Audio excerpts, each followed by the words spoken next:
એટલે જ કોઈએ જલને પૂછ્યું કે જલ ન ડુબાવે કાષ્ટ કો યહ કોણ પ્રેમ કી રીત, કે પાણીને આવીને કોઈએ પૂછ્યું કે તું તારી અંદર જેને નાખવું એને ડુબાડી દે, પણ આ લાકડા જોડે તારો કયો એવો પ્રેમ છે કે બધાને ડુબાડે લાકડાને તરાવે? એવો કયો પ્રેમ? જલ ન ડુબાવે કાષ્ટ કો યહ કોન પ્રેમ કી રીત. અને ત્યારે જલે કહ્યું અપનો सींचो जान के यह बड़ेन की રીત, કે આ બીજ રૂપે વાવાયું ત્યારે મેં જ સિંચીને આને મોટું કર્યું, અને જેને મેં મોટું કર્યું હોય એને હું ડૂબવા ક્યારેય ન દઉં. એમ આ પુષ્ટિના માર્ગમાં ઠાકોરજીએ બીજ રોપણ કર્યું, મહાપ્રભુજીએ સિંચીને મોટું કર્યું, અને આપણને ચાલતા કર્યા. તો જેને ચાલતા કર્યા એ ક્યારે પડવા નહીં દે એની ગેરંટી મહાપ્રભુજી આપે કે આ માર્ગમાં તમારું પતન નથી. કારણ કે બે માર્ગ કહ્યું ને, પેલો જે માર્જર અને વાંદરા અને બિલાડીનું ઉદાહરણ આપવામાં આવે, મર્યાદા ભક્તિ ને પુષ્ટિ ભક્તિ. મર્યાદા ભક્તિ એટલે વાંદરાના બચ્ચા જેવી ભક્તિ, કે જ્યાં બચ્ચું માને પેટમાં ચોંટેલું રહે, અને વાંદરો એક ડાળ પરથી બીજા ડાળ પર, એક મકાન પરથી બીજા મકાન પર કૂદે. વાંદરાને ચિંતા ન હોય, બચ્ચાને ચિંતા હોય, કારણ કે મારી પકડ છૂટી તો હું પડીશ, બચ્ચાએ પકડ્યું છે. આ મર્યાદા ભક્તિ, જ્યાં ભક્ત ભગવાનને પકડે. પણ પુષ્ટિ ભક્તિ ગહી સોપત ગોવર્ધન નાથે. અહીંયા હાથ શ્રીનાથજીનો પકડતા નથી, મહાપ્રભુજી આપણો હાથ પકડાવે છે. ગહી સોપત, આપણો હાથ પકડીને મહાપ્રભુજી પકડાવી દે શ્રીનાથજીને. કારણ કે જીવ તો એવો છે કે આજે પકડે ને કાલે છોડે, પણ શ્રીજી એવો છે કે એક વાર પકડે પછી ક્યારે છોડે. એટલે બિલાડીના બચ્ચા જેવું કહ્યું ને, કે બિલાડીનું બચ્ચું એક જગ્યાએથી બીજી જગ્યાએ લઈ જવું હોય તો બિલાડી મોઢામાં પકડીને લઈ જાય. અહીંયા બચ્ચું નિશ્ચિંત છે, બિલાડીને ચિંતા છે જો મારી પકડ છૂટશે ને તો બચ્ચું પડી જશે. અને એટલા માટે આ પુષ્ટિ ભક્તિ છે, ભગવાને પકડી રાખ્યા છે, અને એને પકડ્યા છે. ઘણી વાર ઢીલ છોડે પણ એને દોરી કાપી નથી.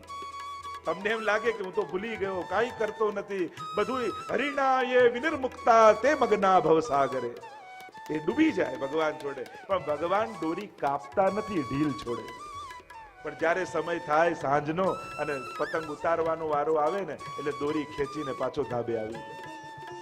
એમ ભગવાન આ વૈષ્ણવ રૂપી ગાયોને જેમ ગૌચારણ કરવા વનમાં લઈ જાય, છુટ્ટી મૂકે, દૂર દૂર ચરતી હોય, પણ સાંજે પાછો નંદાલય જવાનો સમય થાય એટલે એવી વેણું વગાડે કે બધી ગાયો દોડતી દોડતી પાછી ઠાકોરજી પાસે આવી જાય.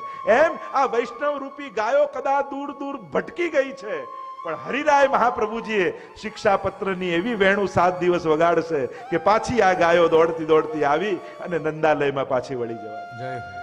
આ 7 દિવસનો સત્સંગ એ ઠાકોરજીનો વેણુનાદ છે. ક્યાંક ક્યાંક કોઈક વેણુની સ્પર્શી જશે સ્વરો, અને પાછા દોડતા દોડતા આવી જઈશું.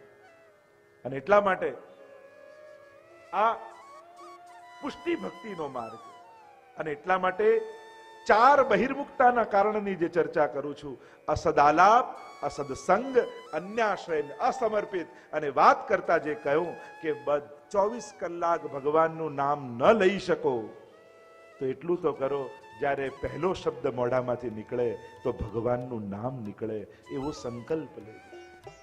સૌથી પહેલા ઉઠીને હું 3 વાર શ્રી કૃષ્ણ શરણમ મમ, બને તો આટલી વાર ભગવાનનું નામ લેવું. આખો દિવસ ન લઈ શકો તો જ્યારે જાગો ત્યારે 3 વાર. જ્યારે પહેલો કોળિયો મોઢામાં મૂકતા હો ત્યારે ભગવાનનું નામ 3 વાર લો. કારણ દુનિયામાં ઘણા એવા છે જેને આ કોળિયો મળતો નથી, પણ પ્રભુએ મને આપ્યો છે તો એનો ઉપકાર છે.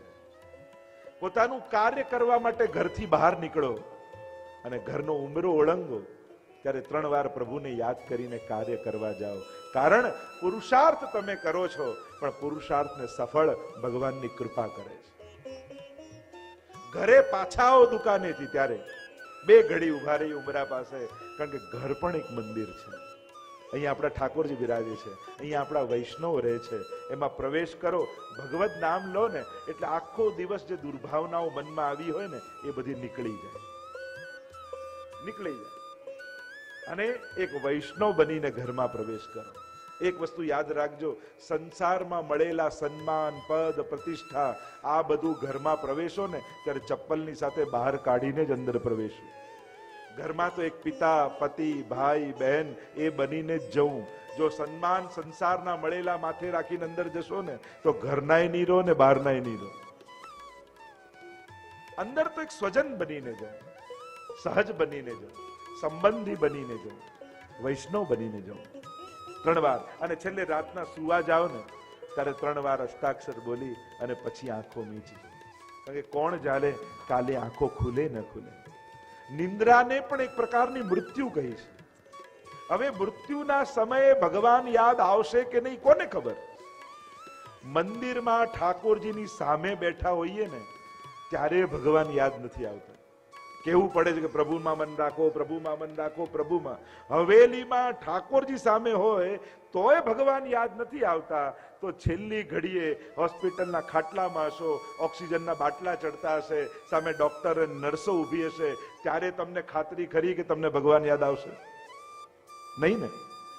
કોને ખબર, કોણ જાણે. આપણે તો પ્રભુને એમ કહીએ કે અમને ભાન છે ત્યાં સુધી અમે તને સાચવીશું, ભાન નહીં રહે ત્યારે છેલ્લી ઘડી તું અમારી સાચવી લેજે.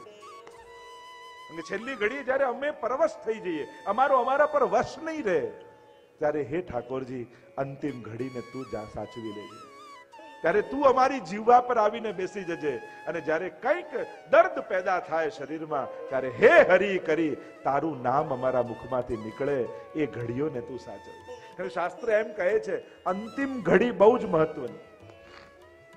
છેલ્લે જ્યાં મતિ હોય ત્યાં ગતિ થાય, એવું પણ શાસ્ત્રનું વિધાન છે. એક બેન તૈયાર થયા, એને થયું આટલી સરસ તૈયાર થઈશું, લાવ ફોટો પડાઈ આવું. અને ફોટો પડાવવા માટે નીકળ્યા. અને 5-1 કિલોમીટર દૂર ફોટોગ્રાફરની દુકાન. અને એટલા સરસ તૈયાર થયા, કાચમાં જોયું બધું જ બરાબર. કલાક કાઢ્યો તો તૈયાર થવા. અને એમ થયું કે બધું ફોટો પડાવી નીકળ્યા.